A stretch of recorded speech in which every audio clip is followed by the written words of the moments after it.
This is one of two 68 Custom Deluxe Reverb reissues that are, as you can tell, gutted, and I am rebuilding properly. And these are the new boards for them.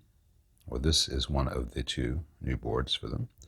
And I have transferred the mounting hole locations where the standoffs will go. And so it is time for me to get in here and get all the old, let's see if I can get this focus, solder and bits of wire off the sockets. These are good quality Beltons they used on the preamps. No need to redo those, and there's no need to replace the heater wires. But and once I get all that old funk off, I can put the pots and jacks, all new, where they're going to go on the front panel. And put the front panel back and populate the board and get the wires from the board prepped, and then the whole thing will start to come together pretty quickly at that point, which makes me excited. And I am at the same point on this other app, the second Excalibur 15. And I've got the standoffs located. I only have 2 screws holding in place for right now. And I've got all the sockets in place, and I need to do the heater wire on these, and waiting for the front and rear panels to come to be able to put those components on there, which is why this is just a little sneak peek here. The fenders are going to get the priority today.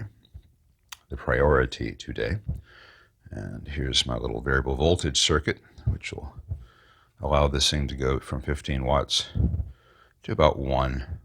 When it's done, I'll measure it. I'm not really concerned about whether it's a quarter watt, a half watt, 1 watt. It's really just how low is the usable minimal volume. And I'll play around with that by ear. And once I figure out what sounds the best to me, I'll measure it and let you know how many watts it actually is. But unlike the previous version of the Excalibur, which was just the prototype, this one, each tube stage, each triode and tube stage, all the components are very close physically to the tube socket used. And this has got a little network in there that'll give a 50 volt reference to the heaters for even quieter operation. This one combines the normal channel and the top boost channel.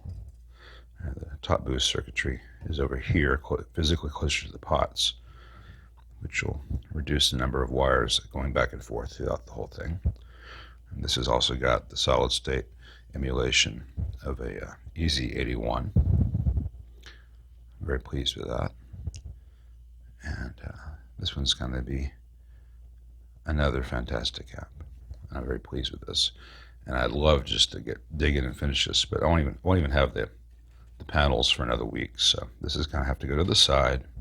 Wah. If you're wondering what this is a little circuit I add in, which just makes the cathode follower tube's life a lot easier, especially on initial power up. It's just a way to keep cathode follower tubes from dying premature deaths, which they can often do. This one will not. You won't hear any difference in the sound other than it'll work every time. But anyway, I put this to the side, and then I gotta get all that old solder out of those fender tube sockets. Yay.